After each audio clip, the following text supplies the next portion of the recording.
नमस्कार, आप देख रहे हैं खबरदार। मैं हूं आपके साथ चित्रा त्रिपाठी। सबसे पहले खबरों को खबरदार के लेंस से देख लेते हैं। आज लगातार तीसरे दिन 4 लाख से ज्यादा नए केस सामने आए हैं कोरोना के। 24 घंटों में 4000 से ज्यादा लोगों की मौत हुई है। चारों तरफ बुरी खबरों का अंबार है, लेकिन इन्हीं बुरी खबरों के बीच उम्मीद भरी खबरें भी आती हैं। कोरोना से एक एक सांस के लिए लड़ रहे भारत को डीआरडीओ की गेम चेंजर दवा का सहारा मिल गया है। यह ऐसी दवा है जो कोरोना मरीजों में ऑक्सीजन की जरूरत को कम कर देगी। इस दवा पर पिछले साल से काम चल रहा है। कोरोना से लड़ाई के बीच इसका ट्रायल चल रहा है और अब इसे आपातकालीन मंजूरी मिल गई है। यह देश को राहत देने वाला आविष्कार है। यह दवा पाउडर के रूप में आती है और इसे पानी में घोलकर मरीज को देने से वायरस का संक्रमण रुक जाता है। इसके बारे में आपको एक्सक्लूसिव जानकारियां देंगे।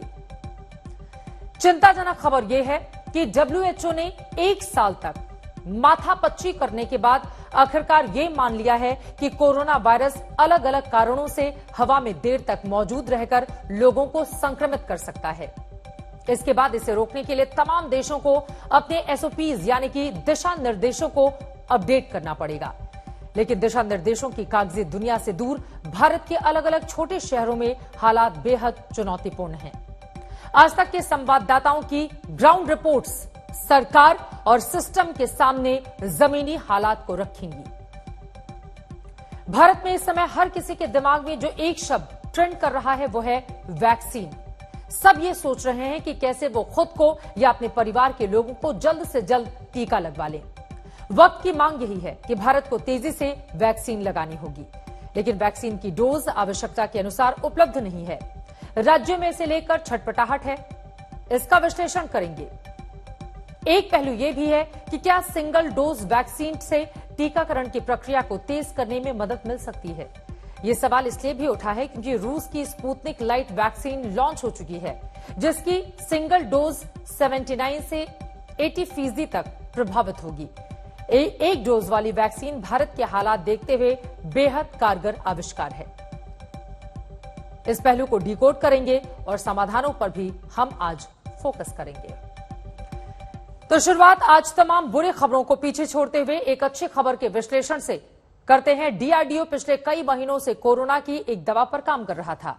आज इस दवा के इमरजेंसी इस्तेमाल को मंजूरी मिल गई है। इस दवा के क्लिनिकल परीक्षण में सामने आया है कि यह दवा मरीजों को तेजी से ठीक करने में मददगार है। इसके अलावा इस दवा से मरीज की ऑक्सीजन पर निर्भरता भी कम होती है, यानी एक पंथ दो काज। इस दवा के बारे में पूरे देश को विस्तार से जानकारी देने के लिए डीआरडीओ के वैज्ञानिक अनंत नारायण भट्ट हमारे साथ लाइव जुड़ेंगे। लेकिन सबसे पहले यह रिपोर्ट देखिए जिसमें डीआरडीओ की दवा और आईटीबीपी के अनलिमिटेड ऑक्सीजन प्लांट वाला इनोवेशन है।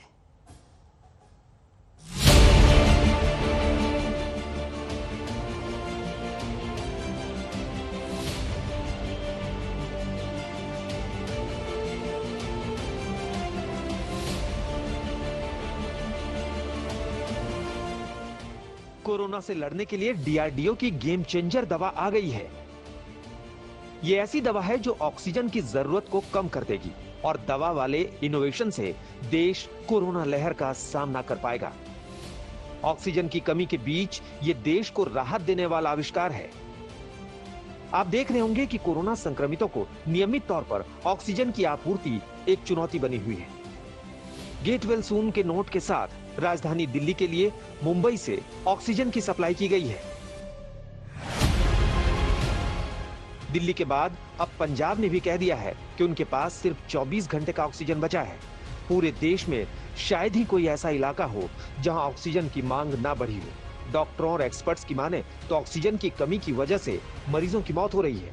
ऐसे संकट के बीच हमारे वैज्ञानिकों ने वो रास्ता तलाश लिया है जो गेम चेंजर साबित हो सकता है। डीआरडीओ के वैज्ञानिकों ने अप्रैल 2020 में लैब में इस दवा पर कई एक्सपेरिमेंट किए। इस प्रयोग में पता चला कि यह दवा कोरोना वायरस को रोकने में काफी मदद कर रही है। इसके आधार पर इसे अब मंजूरी मिली है। ऐसे में कोरोना महामारी के खिलाफ इस नई दवा से एक नई उम्मीद जग गई है। Drugs controller general of India यानी डीसीजीआई ने कोरोना के इलाज के लिए एक दवा के इमरजेंसी यूज को मंजूरी दे दी है। इस दवा की खास बात यह है कि न सिर्फ मरीजों की ऑक्सीजन पर निर्भरता कम हो रही है, बल्कि इलाज के दौरान मरीज तेजी से ठीक भी हो रहे हैं। इसने 2-deoxy-D-ग्लूकोज, जिसको 2DG भी कहा जाता है, उसका अभी ड्रग कंट्रोलर से परमिशन लिया है कोविड-19 पेशेंट्स में इस्तेमाल के लिए। ये ड्रग हमने इस पर काम करना शुरू किया था अप्रैल 2020 में, और पहला हमने प्रयोग किया था CCMB हैदराबाद की मदद से, जिसमें ये साबित हुआ था कि ये ड्रग, ये मॉलिक्यूल SARS-CoV-2 वायरस को बहुत अच्छी तरह से गतिरोधक प्रदान करती है, इसकी गति रोक देती है और इसको आगे बढ़ने से रोकती है। फेज 2 के तहत दवा का इस्तेमाल 11 अस्पतालों में भर्ती 110 मरीजों पर किया गया। ये ट्रायल पिछले साल मई से अक्टूबर के बीच किया गया था। नतीजा ये निकला कि बाकी मरीजों के मुकाबले दवा लेने वाले मरीज ज्यादा ठीक हुए। इसी दवा पर दिसंबर 2020 से मार्च 2021 के बीच देश भर के 27 अस्पतालों में फेज 3 के ट्रायल्स हुए। इस बार 220 मरीजों को दवा दी गई।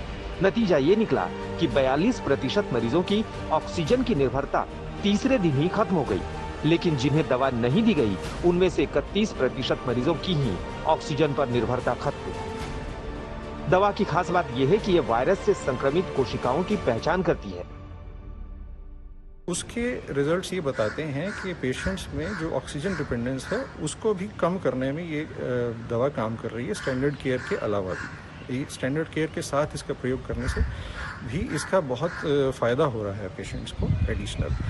सो इसके बेस पर हम ये दवा आगे कोविड-19 पेशेंट्स के लिए अब इमरजेंसी यूज़ का अप्रूवल हमें मिला है ड्रग कंट्रोलर से। ये नई दवा ऐसे वक्त में बहुत कारगर साबित हो सकती है जब देश भर में कोरोना मरीजों की संख्या लगातार बढ़ रही है और मरीजों को ऑक्सीजन की जरूरत पड़ रही है। दावा किया जा रहा है कि इस दवा की वजह से मरीजों को ज्यादा दिन तक अस्पताल में रुकने की जरूरत नहीं होगी।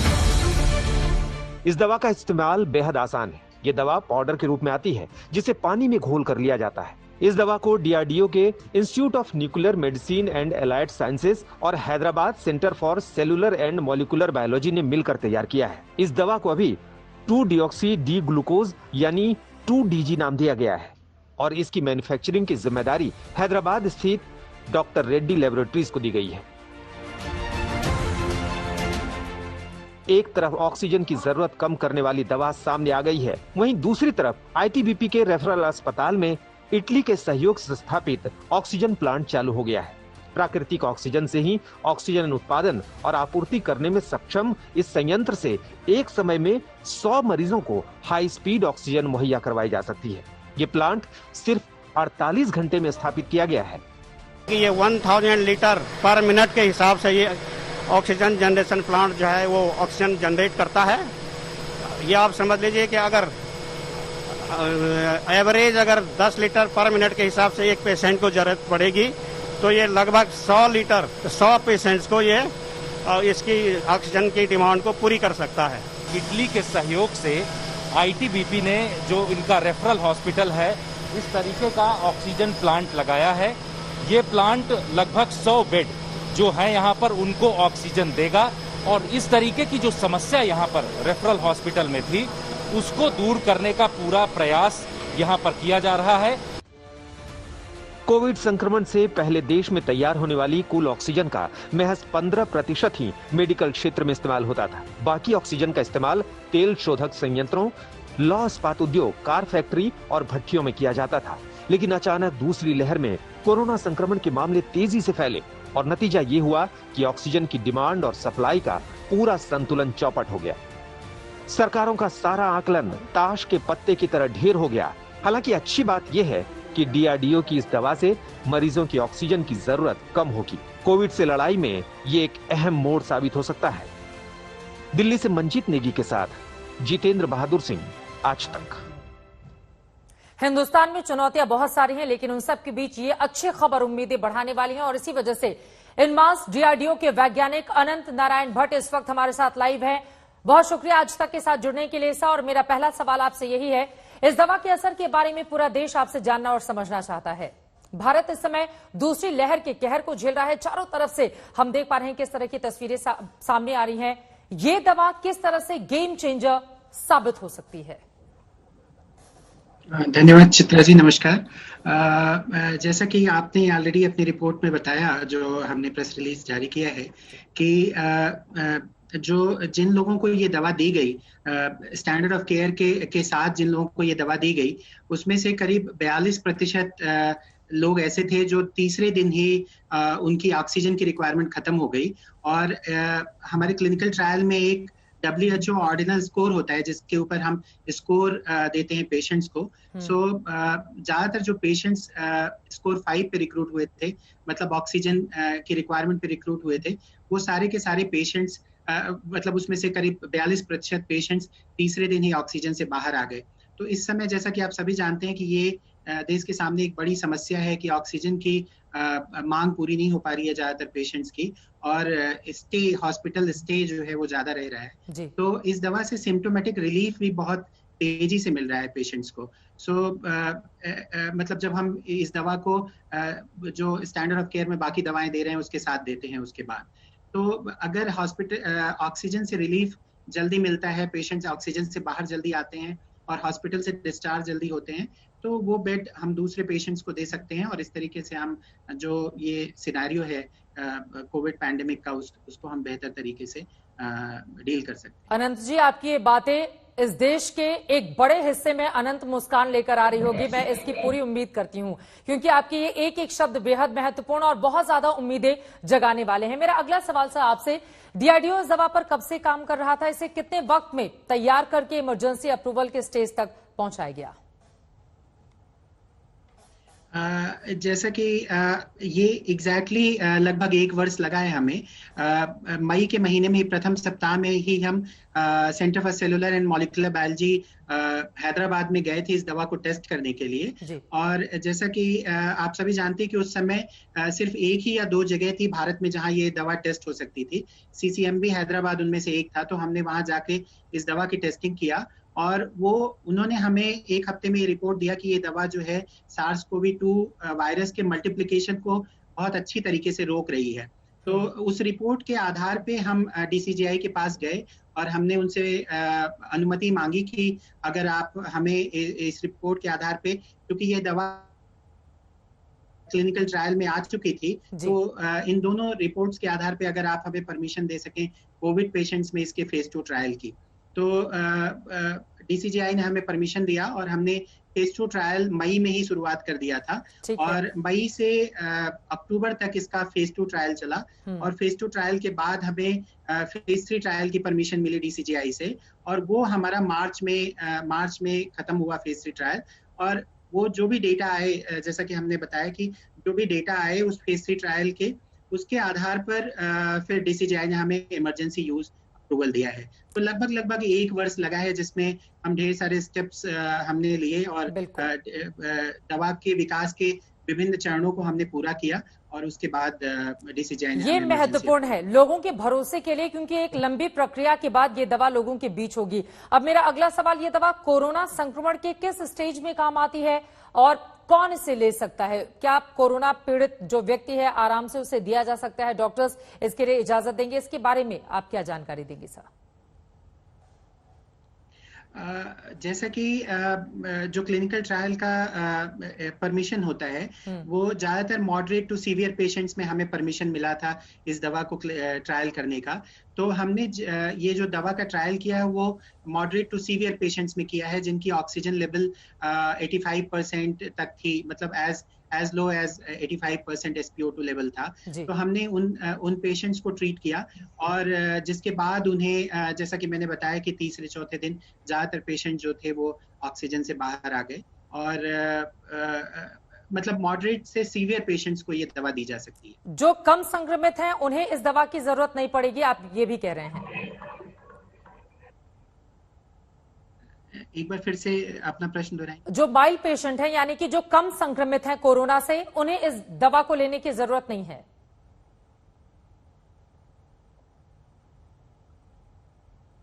जो माइल्ड पेशेंट्स हैं, चूंकि ट्रायल जो हुआ है वो मॉडरेट से सीवियर पेशेंट्स पे ही हुआ है, तो इसलिए जो अभी अप्रूवल मिला है मॉडरेट से सीवियर पेशेंट्स के लिए ही मिला है।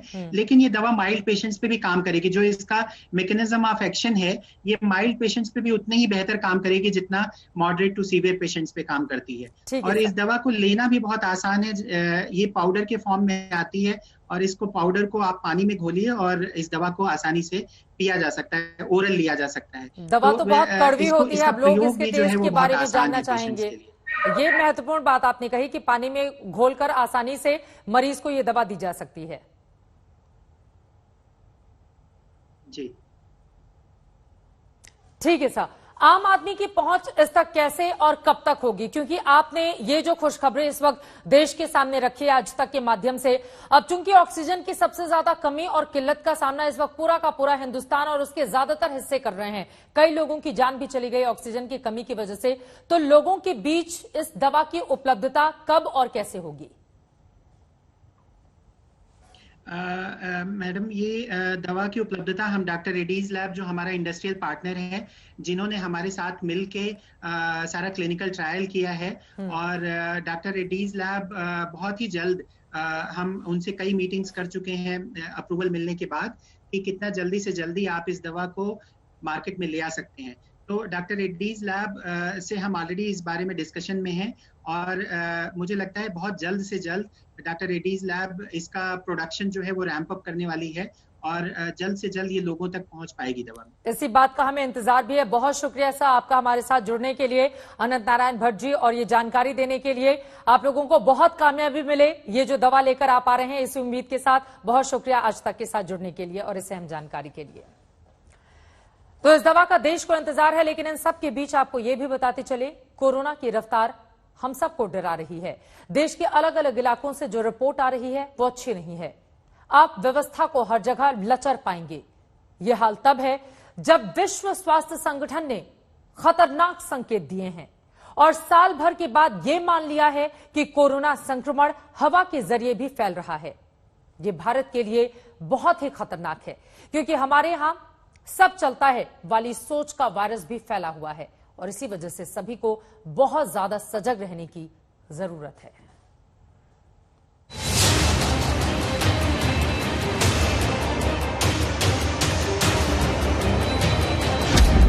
एक दिन में 4000 से ज्यादा लोगों की मौत, 24 घंटे में 4 लाख से ज्यादा नए केस, महामारी की दूसरी लहर, देश पर बरपा कहर।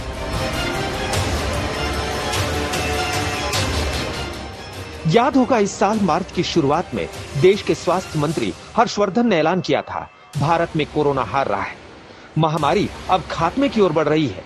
लेकिन मई आते आते हालत देखिए, लगभग पूरे देश में तबाही मची है, जिसमें नागरिक घुट रहे हैं, बेबस हैं, लाचार हैं। देश में पहली बार एक दिन में कोरोना के 4000 से ज्यादा लोगों की मौत हुई। लगातार तीसरे दिन 4 लाख से ज्यादा नए कोरोना मरीजों की पहचान हुई।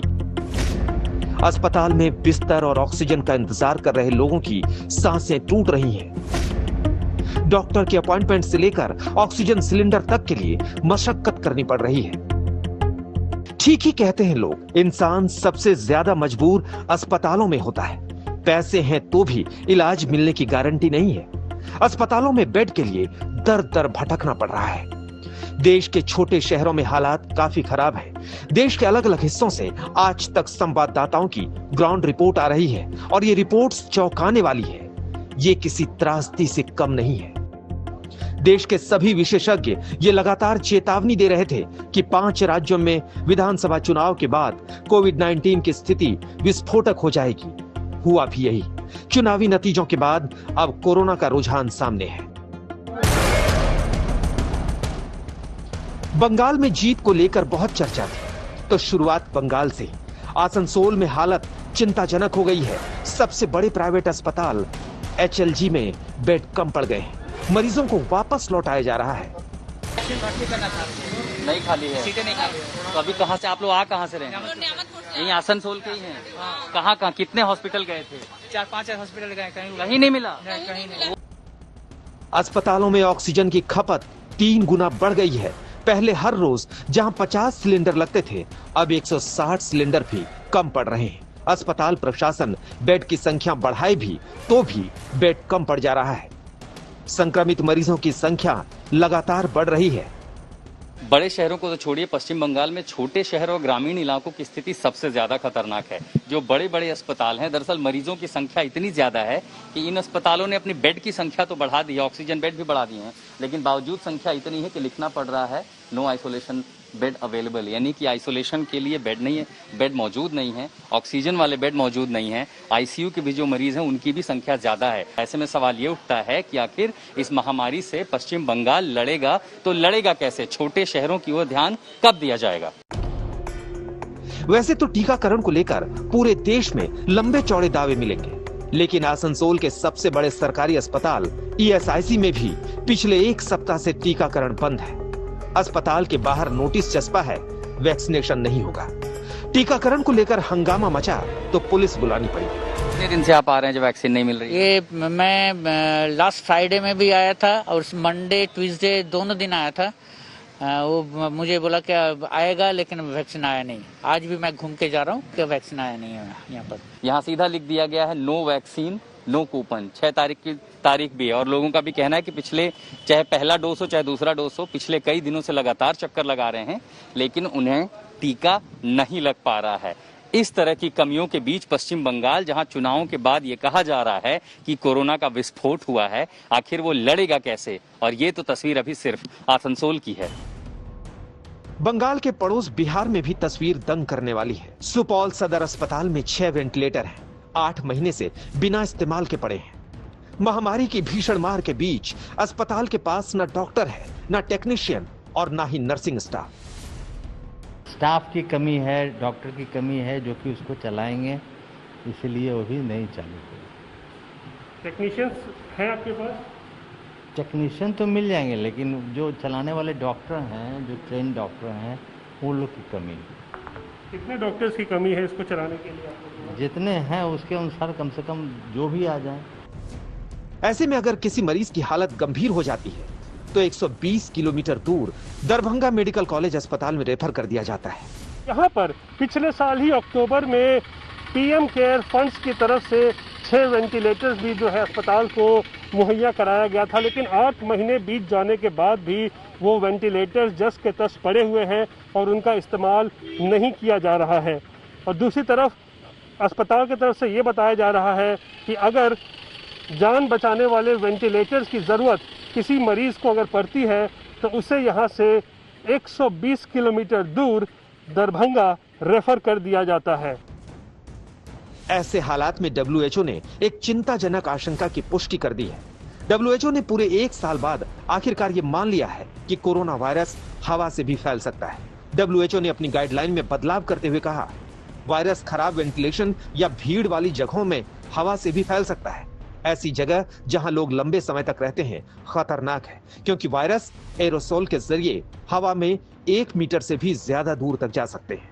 Since the beginning of last year, from March, April onwards, that this is an airborne infection. Now, what does it mean, airborne? It means that when someone speaks or coughs or sings or laughs, there are always droplets and particles that come out. The larger particles, which are called droplets, they fall to the ground within about 6 feet of distance, just gravity. And that's why that 6 feet rule came about last year, saying that that's a safe distance to maintain. There are, however, smaller particles, microparticles, or you can call them aerosols, which are small enough and light enough to remain in the air for a period of time.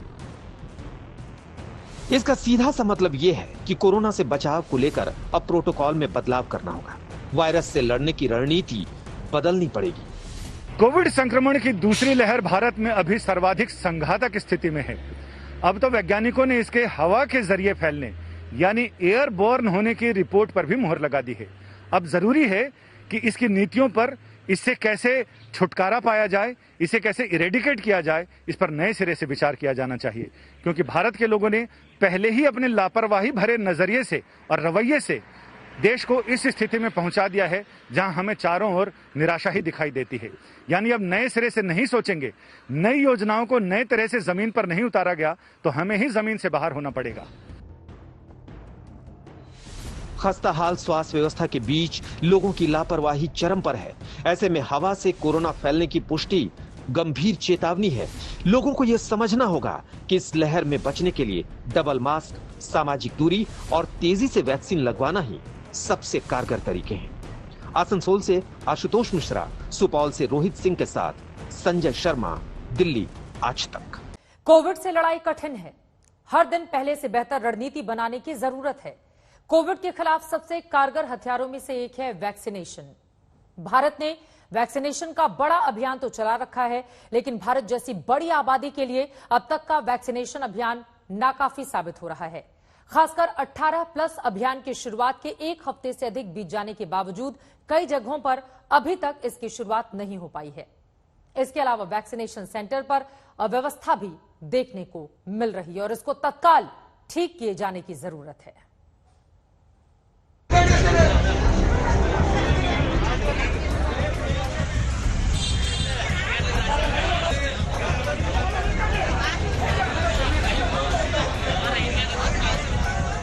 Andhra Pradesh के विशाखापट्टनम में vaccine centre पर मछली मंडी जैसा हाल देख लीजिए।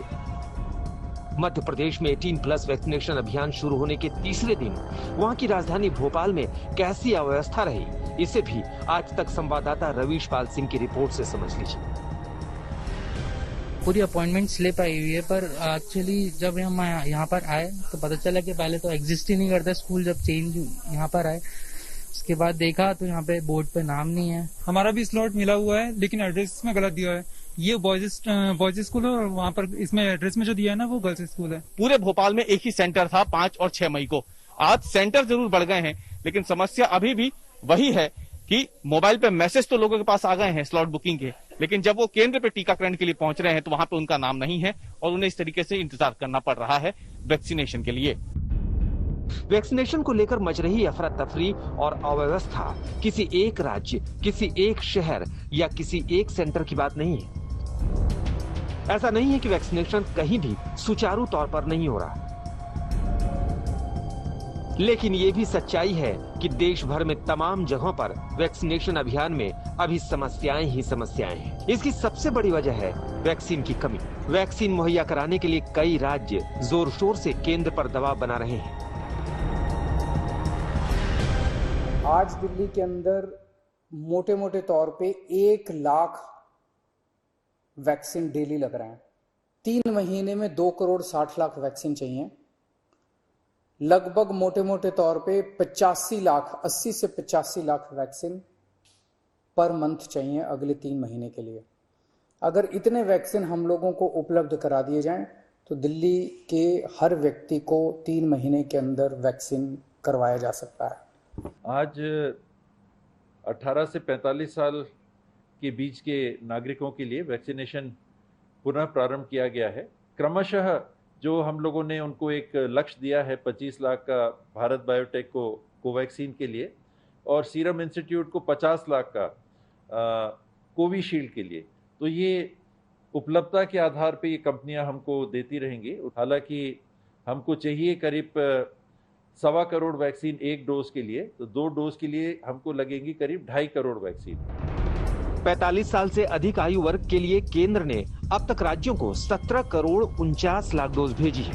इनमें से 84 lakh dose अभी स्टॉक में है। केंद्र 45 साल से अधिक उम्र वालों के लिए 3 दिनों में 53 लाख डोज और भेजने का दावा कर रहा है। अभी तक भारत में 16 करोड़ 73 लाख 46 हजार से ज्यादा डोज वैक्सीन लगाई जा चुकी है, लेकिन वैक्सीनेशन का यह अभियान दुनिया में सबसे बड़ा होने के बावजूद भारत की आबादी के लिहाज से बहुत पीछे है। लगभग 4 महीनों में 60 साल से ऊपर के 41.2% लोगों का ही वैक्सीनेशन हो सका है। 45 से 60 आयु वर्ग के 46.1% लोग टीका लगवा सके हैं। 1 मई से शुरू अभियान में 30 से 45 उम्र वाले 8.5% हैं जिन्हें टीका लगा है, जबकि 18 से 30 साल वाले 4.2% लोग टीका लगवा सके हैं। राज्यों को वैक्सीनेशन अभियान का स्केल बढ़ाने के लिए कैसे छटपटाना पड़ रहा है, इसे उत्तर प्रदेश के फैसले से समझा जा सकता है। उत्तर प्रदेश ने 4 करोड़ डोज के लिए ग्लोबल टेंडर निकाला है। ये टेंडर 6 महीनों में 4 करोड़ डोज सप्लाई के लिए निकाला गया है। उत्तर प्रदेश 18+ वैक्सीनेशन अभियान शुरू होने के 9वें दिन 18 नगर निगमों और नोएडा में वैक्सीनेशन शुरू कर सकने की स्थिति में आया है। सोमवार से हम लोग 18+ की वालों को जो वैक्सीन देना है 18 से 44 के बीच में, इसके लिए अब 7 से बढ़ा करके इस संख्या हम 18 जनपदों में करने जा रहे हैं। हर नगर निगम में और गौतम बुद्ध नगर जनपद में हम लोग सोमवार से वैक्सीनेशन के एक बृहद कार्यक्रम को भी आगे बढ़ा रहे हैं। वैक्सीनेशन को जल्द से जल्द पूरा करने में राज्यों के सामने रोड ब्लॉक है। देश वैक्सीन की कमी से कैसे निपटेगा, कुछ हफ्तों में इसकी तस्वीर और साफ हो सकती है। हो सकता है कि मौजूदा 3 टीकों के अलावा अन्य टीकों को मंजूरी मिले तो स्थिति थोड़ा संभले। तो उधर वैक्सीनेशन सेंटर्स पर भीड़ से बचने के लिए भी मुंबई, भुवनेश्वर और अहमदाबाद ने ड्राइव थ्रू वैक्सीनेशन की रणनीति बनाई है, जो काफी कारगर साबित हो रही है। भोपाल से रवीश पाल सिंह, दिल्ली से पंकज जैन और अहमदाबाद से गोपी घांगर के साथ आज तक ब्यूरो। वैसे भारत में वैक्सीनेशन की स्पीड बढ़ाने में सिंगल डोज वैक्सीन बहुत कारगर साबित हो सकती है। ये ऐसी वैक्सीन है जिनकी 1 डोज की जरूरत होती है और इस तरह की वैक्सीन में स्पुतनिक लाइट एक नया नाम है और उम्मीद ये कि भारत के लिए ये बहुत काम की वैक्सीन साबित होगी। इस सिंगल डोज वैक्सीन को रूस ने गुरुवार को ही लॉन्च किया था। स्पुतनिक लाइट के बारे में रूस ने दावा किया है कि ये 80% तक प्रभावी है। दावा है कि इस वैक्सीन को लगाने के 10 दिन के अंदर वायरस से लड़ने की प्रतिरोधक क्षमता 40 गुना बढ़ जाती है। स्पुतनिक लाइट के ट्रायल रूस और यूएई में हुए हैं, जिसमें तीसरे चरण के ट्रायल में 7,000 लोग शामिल थे। तीसरे ट्रायल मिले डेटा के आधार पर इसे कई डबल डोज वैक्सीन से ज्यादा प्रभावी बताया गया। स्पुतनिक लाइट को भी स्टोर करना आसान है। 2 से 8 डिग्री तापमान पर इस वैक्सीन को आसानी से स्टोर और ट्रांसपोर्ट किया जा सकता है। स्पुतनिक लाइट के 1 डोज की कीमत $10 से भी कम रखी गई है, यानी ₹750 से भी कम में इसकी 1 डोज लग जाएगी। स्पुतनिक लाइट रूस की स्पुतनिक वी का सिंगल शॉट वर्जन है। स्पुतनिक वी 2 डोज की वैक्सीन है, जिसे अमेरिका और यूरोप के देशों को छोड़कर दुनिया के 60 देश मंजूरी दे चुके हैं। स्पुतनिक वैक्सीन रूस के गमलेया रिसर्च इंस्टीट्यूट ने बनाया है और इसे बनाने में रशियन डायरेक्टर इन्वेस्टमेंट फंड ने पैसा लगाया है। स्पुतनिक वैक्सीन को रूस के राष्ट्रपति व्लादिमीर पुतिन ने AK-47 की तरह भरोसेमंद बताया है। Сегодняшний день наши препараты, они все известны, вот сейчас спутник Лайт появился, появится уже сегодня. Наши препараты основаны на технологиях и платформах, которые применялись как раз десятилетиями. Они тоже весьма современными и на сегодняшний день, без всякого сомнения, являются наиболее надежными и наиболее безопасными. Как сказал один из европейских специалистов, надежные и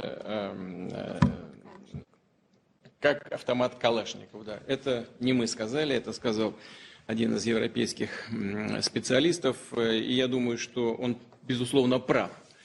Просты и надежные, как автомат Калашникова. सिंगल डोज वैक्सीन में अभी जॉनसन एंड जॉनसन की वैक्सीन है, जिसका अमेरिका के वैक्सीनेशन में इस्तेमाल किया जा रहा है। अमेरिका में करीब 5.5 करोड़ लोगों ने फाइजर वैक्सीन की दोनों डोज लगवा ली है, जबकि मॉडर्ना की वैक्सीन के दोनों डोज करीब 4.5 करोड़ लोगों ने लगवा ली है। Single dose Johnson and Johnson की वैक्सीन करीब 90 लाख लोगों ने लगवाई है। इसका कारण यही है कि सिंगल डोज वैक्सीन को अमेरिका ने सबसे बाद में मंजूरी दी थी। भारत में अभी 3 वैक्सीन को मंजूरी मिली है। जिस वैक्सीन निर्माता पर सबसे ज्यादा दारोमदार टिका है, उसका नाम है सीरम इंस्टीट्यूट। लेकिन सीरम जैसे वैक्सीन उत्पादकों का साफ साफ यही कहना है कि कम से कम जुलाई तक वैक्सीन का संकट रहेगा। वैक्सीन के शॉर्टेज के अलावा वैक्सीन वेस्टेज भी एक बड़ी समस्या है। भारत में अब तक कम से कम 3 लाख डोज वैक्सीन बर्बाद हो गई है। वैक्सीन की बर्बादी में तमिलनाडु, असम, मणिपुर, हरियाणा जैसे राज्य सबसे आगे हैं। इसके अलावा इस लिस्ट में पंजाब, बिहार, नागालैंड, मेघालय जैसे राज्य भी हैं। वैक्सीन बर्बादी का जो उपलब्ध आंकड़ा है उसके मुताबिक लक्षद्वीप में 9.76%, तमिलनाडु में 8.83%, असम में 7.70%, मणिपुर में 7.44%, हरियाणा में 5.72%, पंजाब में 4.98%, बिहार में 4.95%, नागालैंड में 4.13% और मेघालय में 4% वैक्सीन की बर्बादी हुई है। जब वैक्सीन की कमी हो तो वैक्सीन की बर्बादी बड़ी समस्या है, लेकिन कुछ राज्य ऐसे हैं जिन्होंने तय डोज से ज्यादा वैक्सीन लगा दी है। ऐसा इसलिए हुआ क्योंकि हर वैक्सीन वॉयल में एक डोज एक्स्ट्रा होती है और इन राज्यों ने उस एक्स्ट्रा डोज का भी इस्तेमाल कर लिया है। 6 मई को सामने आए वैक्सीन इस्तेमाल के आंकड़ों के मुताबिक वैक्सीन का सबसे किफायती इस्तेमाल अंडमान निकोबार में हुआ। वहां तय डोज से 27.27% अधिक वैक्सीन लगी है। मिजोरम का रिकॉर्ड भी अच्छा है, वहां 8.49% अधिक डोज लगाई जा सकी। गोवा ने 4.85% एक्स्ट्रा डोज लगाई है, जबकि केरल ने 4.36% अधिक डोज लगाई है। तय मात्रा से ज्यादा डोज ओडिशा ने भी लगाई, जहां 2.20% एक्स्ट्रा डोज लगी, जबकि हिमाचल प्रदेश में 1.60% अधिक डोज लगाई गई। अरुणाचल प्रदेश में एक्स्ट्रा डोज का प्रतिशत रहा 0.65%। बेहतर प्रशिक्षित नर्स और अच्छी व्यवस्था से वैक्सीन की एक्स्ट्रा डोज लगाई जा सकती है।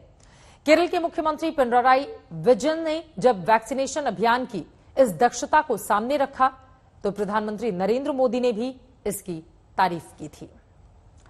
अब सवाल यह है कि आगे परिस्थिति को संभालने के लिए क्या करना होगा, समाधान क्या हो सकता है। पूरी दुनिया के अलग अलग देशों के कोविड मैनेजमेंट मॉडल्स का अध्ययन करने पर पता चलता है कि तेजी से सबको वैक्सीन लगाना एक बहुत कारगर उपाय है। आबादी के बड़े हिस्से को वैक्सीन लगाने से संक्रमण की चेन टूटती चली जाएगी, लेकिन जब वैक्सीन की डोज के प्रोडक्शन में कमजोरी हो तो ये उपाय उतना आसान नहीं है। इसके लिए 3 गुनी क्षमता और उत्साह के साथ काम करना होगा। संक्रमण की चेन तोड़ने के लिए ज्यादा संक्रमण वाले इलाकों में चरणबद्ध तरीके से लॉकडाउन लगाना एक उपाय हो सकता है। कई एक्सपर्ट संपूर्ण लॉकडाउन की भी वकालत कर रहे हैं। हालांकि इसके आर्थिक पहलू को लेकर मतभेद है, क्योंकि हर लॉकडाउन की एक आर्थिक कीमत होती है जो देश को चुकानी होती है। वायरस हवा में है। WHO ने भी 1 साल तक असहमति जताने के बाद इस बात को स्वीकार कर लिया है। इसीलिए डबल मास्क और सोशल डिस्टेंसिंग पहले से भी ज्यादा जरूरी हो गया है। नए स्ट्रेन की पहचान का काम भी धीमी गति से हो रहा है, इसे तेज करना होगा। भारत ने दिसंबर 2020 में वायरस के नए म्यूटेंट स्ट्रेन्स की पहचान के लिए बाकायदा समूह बनाया था और इस ग्रुप को फरवरी 2021 तक कम से कम 80,000 सैंपल को सीक्वेंस कर लेना चाहिए था, लेकिन फरवरी तक 3,500 सैंपल ही सीक्वेंस हो सके। अब भी इस दिशा में बहुत ज्यादा गुंजाइश है। दूसरी लहर के विनाश के बीच हमें तीसरी लहर के लिए 3 गुना तैयारी करनी होगी। ऐसे तमाम पहलुओं पर मेरी सहयोगी श्वेता सिंह ने देश विदेश के एक्सपर्ट से बातचीत की है। इसे सुनकर आपको कई सवालों के जवाब मिलेंगे। जितने रंग बदलते हुए वायरस को देख रहे हैं और तीसरी लहर में जिस तरह से बच्चों को खतरे की बात की जा रही है, उसमें सिर्फ हिंदुस्तान नहीं, मैं कहूंगी समूची दुनिया इस समय सकते में है। डॉक्टर विक्रम, जो वैक्सीन अभी तक किए गए हैं और जो प्रोड्यूस किए गए हैं उनमें कोरोना वायरस से लड़ने की शक्ति है। बहुत से वेरिएंट्स जो हैं वो भी इसमें क्रॉस इम्यूनिटी से आप बच सकते हैं। थोड़े से वेरिएंट्स अभी दिखाई दे रहे हैं जहां पे वैक्सीन शायद इतना इफेक्टिव नहीं हो, फिर भी आपको वो major illness, severe illness, death से बचा सकता है।